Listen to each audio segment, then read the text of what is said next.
traed todos los diezmos al alfolí, y haya alimento en mi casa de oración. Y probadme ahora en esto, dice Jehová de los ejércitos, si no os abriré las ventanas de los cielos, y derramaré sobre vosotros bendición hasta que sobreabunde. Esas palabras de Malaquías 3:6 nos dicen que es tiempo de ofrendar. Cuando uno escucha este pasaje, por lo regular, lo hace en ese momento del servicio de oración, o del servicio de adoración, o del servicio dominical, donde nos estamos preparando para servir a Dios por medio de nuestras ofrendas. Tan pronto una persona comienza a leer diciendo traed los diezmos al alfolí, sabemos que es tiempo de buscar la cartera, de sacar un billete para poner en el plato de la ofrenda, o de sacar el sobre que hemos preparado en nuestros hogares, donde están nuestras ofrendas, nuestros diezmos, nuestras promesas, para servir al Señor. Y es cierto que esa lectura de Malaquías 3:6 cumple esa función, todos lo sabemos. Y no solamente en nuestros servicios de adoración, sino en los de miles de iglesias en el mundo de habla hispana, este versículo se utiliza para anunciar ese momento tan especial del culto. Yo no he contado cuántas veces lo he escuchado, pero me imagino que son miles. Probablemente usted también. La pregunta no es si lo hemos escuchado, la pregunta es si sabemos lo que quiere decir. Y esto nos lleva a considerar el mensaje del libro de Malaquías. Malaquías es el último de los profetas menores. En el Antiguo Testamento hay 12 libros pequeños, 12 libros proféticos, que se conocen así como los profetas menores. En la Biblia hebrea, esos 12 libros forman uno solo, y sencillamente se les dice el libro de los 12. Y el último del libro de los 12 es Malaquías. En nuestras Biblias, y en la Biblia por lo regular en su edición protestante, Malaquías es el último libro de la Biblia hebrea del Antiguo Testamento. Por eso, mucha gente sabe dónde está, aunque no todo el mundo lee lo que dice. Conocemos poco sobre el libro y sobre su autor. De hecho, mire el problema que tenemos. No sabemos si Malaquías es un nombre de verdad o es un nombre ficticio. Déjeme explicarle por qué. En hebreo, Malají quiere decir mi mensajero. Así que no sabemos si una persona le puso ese nombre a un chico o si este señor se llamaba de otra manera. Y llamarse Malají, Malaquías, el mensajero de Dios, es una forma de afirmar su ministerio profético. Pero de todos modos parece más un título que un nombre. Cuando leemos el libro, encontramos en él varios detalles que nos permiten determinar cuándo fue que este libro fue escrito. Hay cosas que denuncian su contexto histórico. Por ejemplo, es evidente que este libro se escribe después del exilio.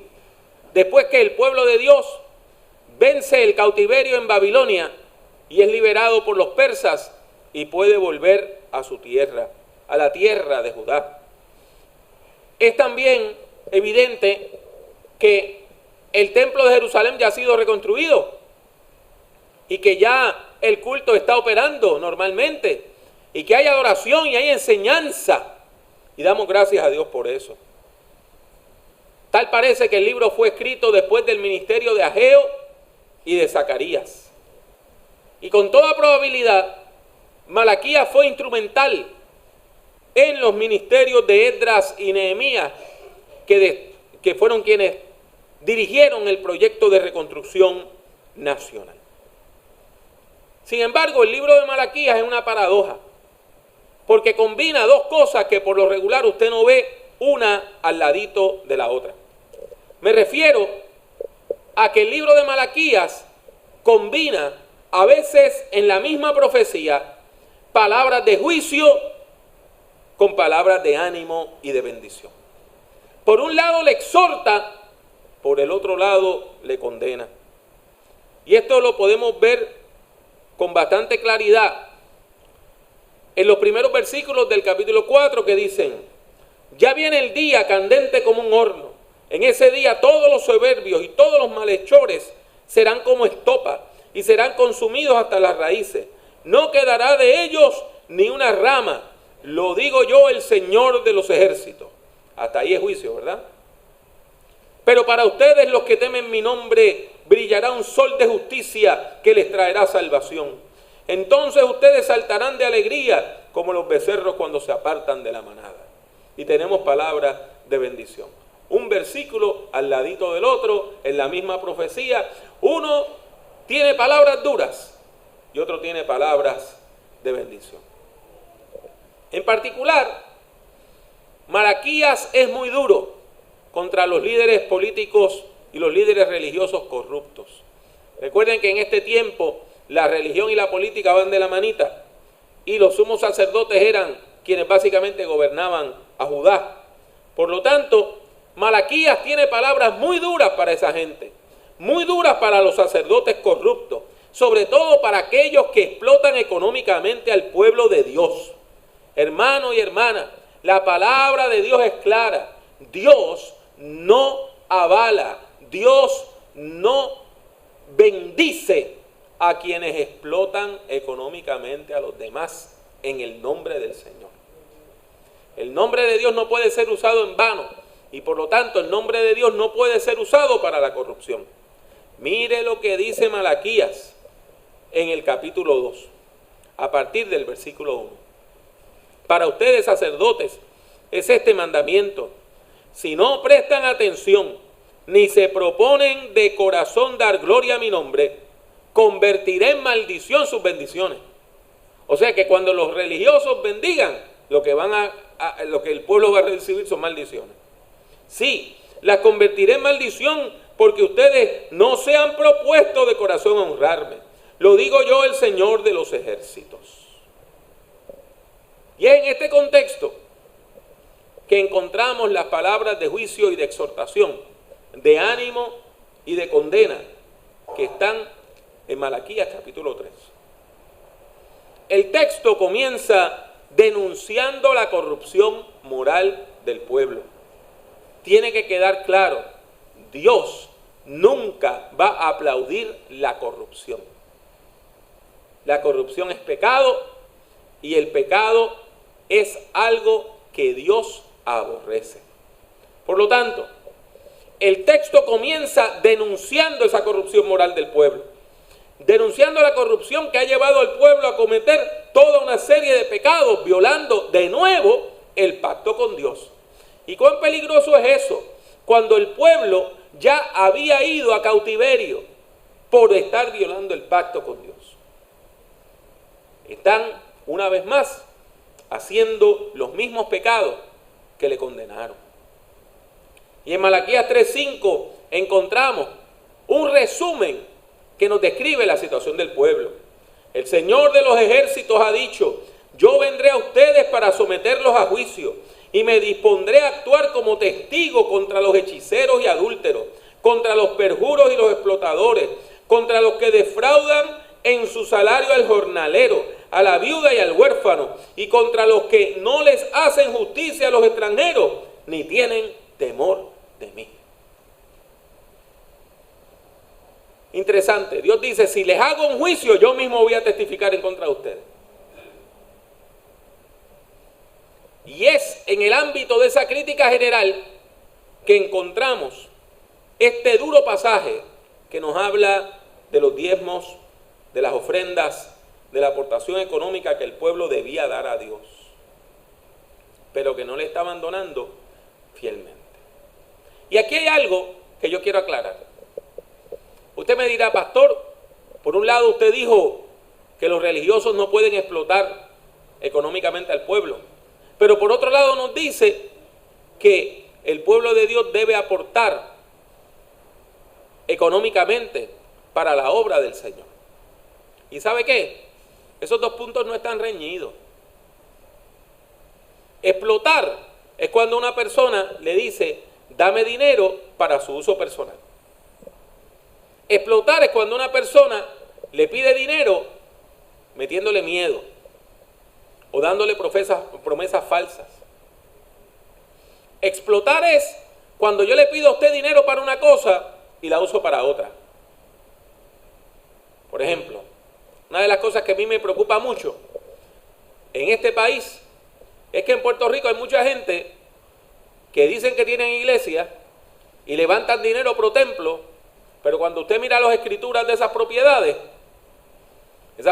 están a nombre del pastor, como una propiedad personal. Y cuando usted está dando dinero, usted la está dando para un patrimonio que es de ese señor y de su familia. A diferencia de eso, por ejemplo, nuestra iglesia no está a nombre de ninguna persona en particular, está a nombre de toda nuestra iglesia. Esta propiedad es de todos nosotros y no está a nombre mío, ni está a nombre de nadie. Está a nombre de la Iglesia Cristiana, Discípulos de Cristo en Espinosa. Por lo tanto, es posible pedir una ofrenda sin explotar a nadie. ¿Y por qué es importante que nosotros ofrendemos? Mis hermanos y mis hermanas, es importante ofrendar porque la ofrenda es una disciplina espiritual. ¿Qué quiere decir? Que hermanos y hermanas, de todo lo que Dios nos ha dado, de todas las grandes bendiciones que Dios nos ha dado, de todas las cosas hermosas y grandes que Dios nos ha dado, nosotros aportamos para que la obra del Señor continúe. Para que las personas que están trabajando a tiempo completo puedan tener una vida digna. Para que las personas que vienen con necesidad económica puedan encontrar una ofrenda. Para que la persona que viene con hambre pueda encontrar algo que llevarse y darle a su familia. Para que nosotros podamos tener los libros que necesitamos para que nuestros niños y niñas estudien la palabra, los recursos que necesitamos para poder adorar, para poder servir. Por lo tanto, hay maneras de nosotros ofrendar fielmente, de manera responsable y de manera honesta. Y eso es lo que trata de hacer en todo momento nuestra iglesia. ¿Qué dice Malaquías sobre esto? Y una vez más, son palabras duras y las voy a leer con temor y temblor porque todos en algún momento hemos fallado y el texto nos habla a todos. El texto dice a partir de Malaquías 3:6: hijos de Jacob, yo soy el Señor y no cambio. Por eso ustedes no han sido consumidos. Desde los días de sus antepasados no se han sometido a mis leyes, sino que se han apartado de ellas. Pero si se vuelven a mí, yo me volveré a ustedes. Yo, el Señor de los ejércitos, lo he dicho. Pero ustedes dicen: ¿cómo está eso de que debemos devolvernos a ti?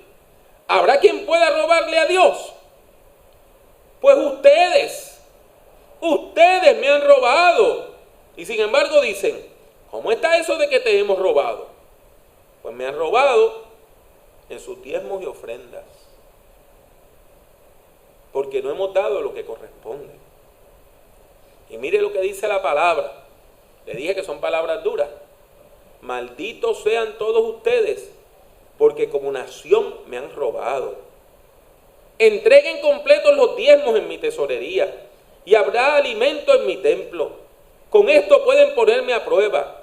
Verán si no les abro las ventanas de los cielos y derramo sobre ustedes abundantes bendiciones. Lo digo yo, el Señor de los ejércitos. Además, reprenderé a esos insectos que todo lo devoran, para que no destruyan los productos de la tierra, ni dejen sus uvas sus viñedos. Lo digo yo, el Señor de los ejércitos. Todas las naciones dirán que ustedes son bienaventurados, porque serán una nación envidiable. Lo digo yo, el Señor de los ejércitos. Como les dije, Malaquías combina palabras duras con palabras dulces, palabras fuertes con palabras hermosas, con hermosas promesas de salvación.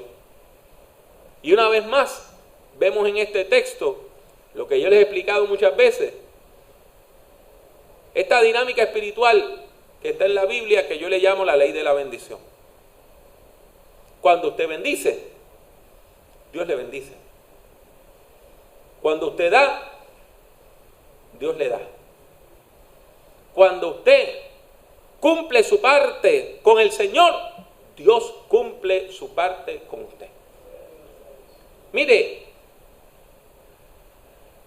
cuando nosotros actuamos conforme a los valores del reino, bendecimos a Dios y a los demás. Pero cuando actuamos en contra de esos valores, toda nuestra actitud se convierte en maldición. La persona de fe debe tratar de bendecir a Dios en todo, aún con su dinero, aún con su aportación económica, aún con el manejo de las finanzas. Eso también es una forma de dar testimonio de nuestra fe. Hermanos y hermanas, creo que el desafío antiguo está planteado y que lo encontramos muy moderno, muy contemporáneo. Este texto que Malaquías predicó 400 o 500 años antes de Cristo sigue teniendo importancia y vigencia para todos nosotros hoy, sobre todo para aquellos de nosotros que profesamos la fe en Cristo Jesús como Señor y Salvador de la vida. Las palabras que dice Malaquías en contra de los líderes religiosos explotadores deben darle pausa a toda persona que, como yo, aspire a ser ministro del Evangelio. Porque muchos de ustedes ponen su confianza en uno en los momentos más duros de su vida. Y ahí es que uno prueba de que uno está hecho. Y qué fácil es fallar. Y qué fácil es tomar el camino de menor resistencia. Jamás se me olvidará una vez que yo estaba en un funeral y había un hombre llorando desconsoladamente ante la muerte de su mamá. Y aquel hombre sacó un fajo de billetes de su bulto. Cuando de momento yo veo que tiene una paca de billetes de cerca de 2 pulgadas de ancho. Y eran billetes de $100. Y empieza a contar billetes. Y cuando iba por $500 me dice: pastor, ¿cuánto dinero yo le tengo que dar a usted para que usted me asegure que mi mamá está en el cielo?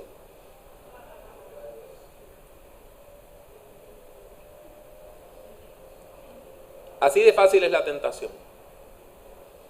Y yo le dije: guarde su dinero, esto no hace falta. La salvación es un don gratuito de Dios. Es importante, pues, que si ustedes han puesto su confianza en mí, Dios examine mi corazón para ver si yo soy digno de esa confianza.